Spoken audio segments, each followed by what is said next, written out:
how can you stop singleback tight halfback wheel? And I believe I actually have this play. So last week we told you how to stop halfback wheel, but that's a different play. That's from gun split close halfback wheel, and that was a sail concept. That was the lesson. This singleback tight slots, the famous play is halfback wheel. How can you slow down a play like this? So, what makes this so difficult is that you can flip the play at a moment's notice, and it changes the entire dimension of how you defend. So I got a wheel, and I got a deep post, and all of a sudden I press X, or trigger, and I can flip it, and now I've got post and a wheel on the completely different side. Nobody moved, nobody changed, nobody cared. It was legit. Right, and the reason what makes it difficult is players are creatures of habit, right? Where they are going to look at their opponent and they're going to go, okay, I see a formation. Then they quickly monitor, okay, what are all the threats I need to worry about from that set? Right. So quickly rapid fire falls. If you get a gun trips to the right and a halfback to the left, what are you thinking? Table to the halfback on the left, maybe a corner on the left, maybe crossers like verticals, like street crossers on the verticals, right. Yep, inside zones. Also inside zone. PA wide receiver in. These are the things that your brain thinks. Okay, now you get gun trips tight end. So trips left, tight end right, halfback right. What are you thinking? Same thing like the X spot play, like maybe a Z spot coming from the left, the sail. deep post. You got sail to the right. You got inside zone again. 4 verticals. So these are the things your brain starts to understand. Every time I see that set, I have to worry about that.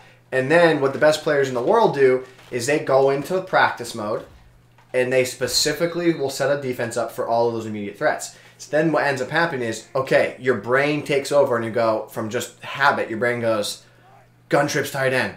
Bah, they got sail. Okay, here's my setup to stop sail. Oh, they have X under. Here's my way to stop X under. Oh, if it's 4 verticals, I do this. So your brain starts taking over and you can stop it. What ends up happening is it's one uniform look. So you don't ever have to worry about like the tight end now running the corner typically runs it right on the right side of the field, but now all of a sudden he runs to the left. That doesn't exist, so you don't have to worry about it. Right. What makes single back tight slots, these types of formations really difficult, is that throws that whole mindset of how you defend a formation away. And it gives you a one-up advantage on your opponent. Similar to deuce close. Similar to deuce close. And it's because you can flip the play at moment's notice and then completely reverse what their setup is. So, for example, reset the play. Okay. Okay. By default, the way I would want to stop it. Say this wasn't single back tight slots, this was just a play. It was gun spread, halfback on the right. So if you flipped it, I would know. Okay? Right. So I would go with this attempt, I'm going to call a coverage defense to stop this, right? I would put a combination of the soft squat and a hard flat on the left, right? I would then take Poole, I'd man him up on Baldwin, and then from this instance, I would just defend underneath here. Keep my pass rush, take away these guys here, go here, and who do you got? You're thrown into coverage, like he dropped the ball, you're thrown into 3 dudes, go into instant replay.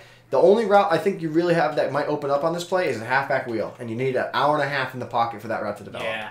So or you got to throw it quick. So everything is covered. Okay? Yeah. Now, let's go and do what makes this so difficult to defend. All right, we're going to set up the defense the same way we did previously. So we are going to drop the hard flat left. We're going to man him up on X. And then I'm going to go, okay, I've got to watch these routes from right to left. Snap of the ball. Okay.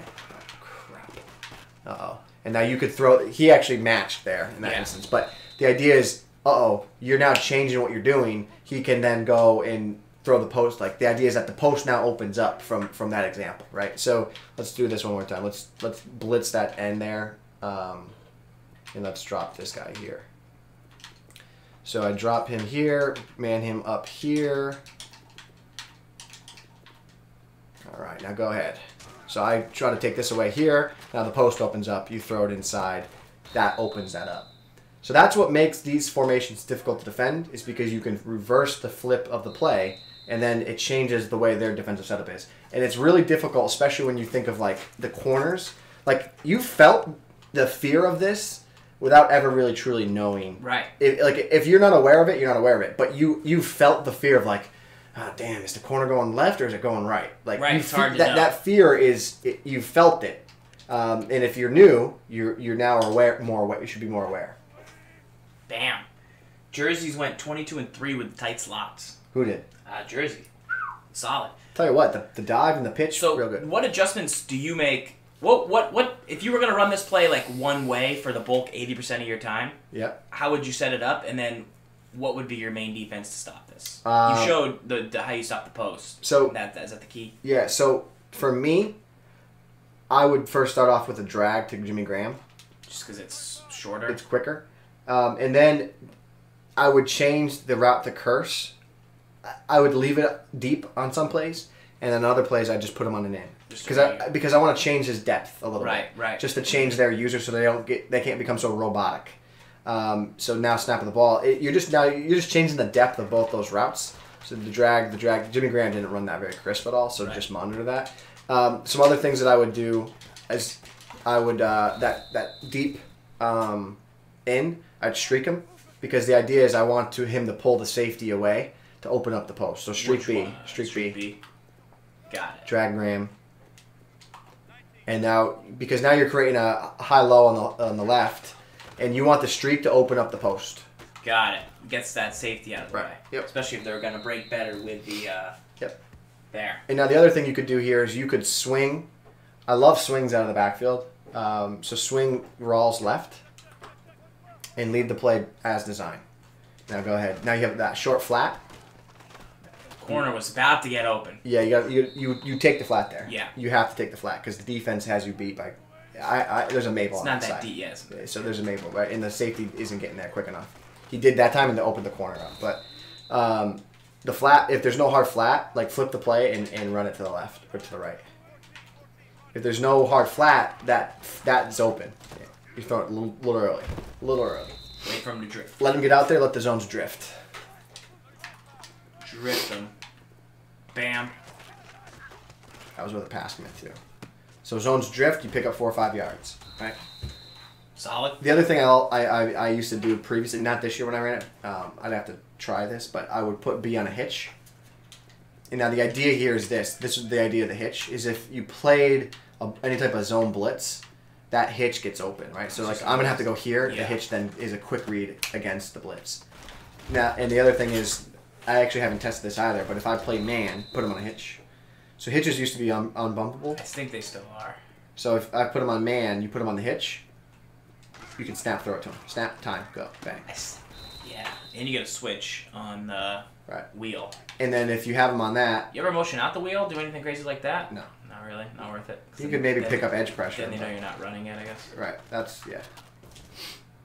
Solid. But the strength of this play is to make them work on defending that post. You got to flip it left, flip it right.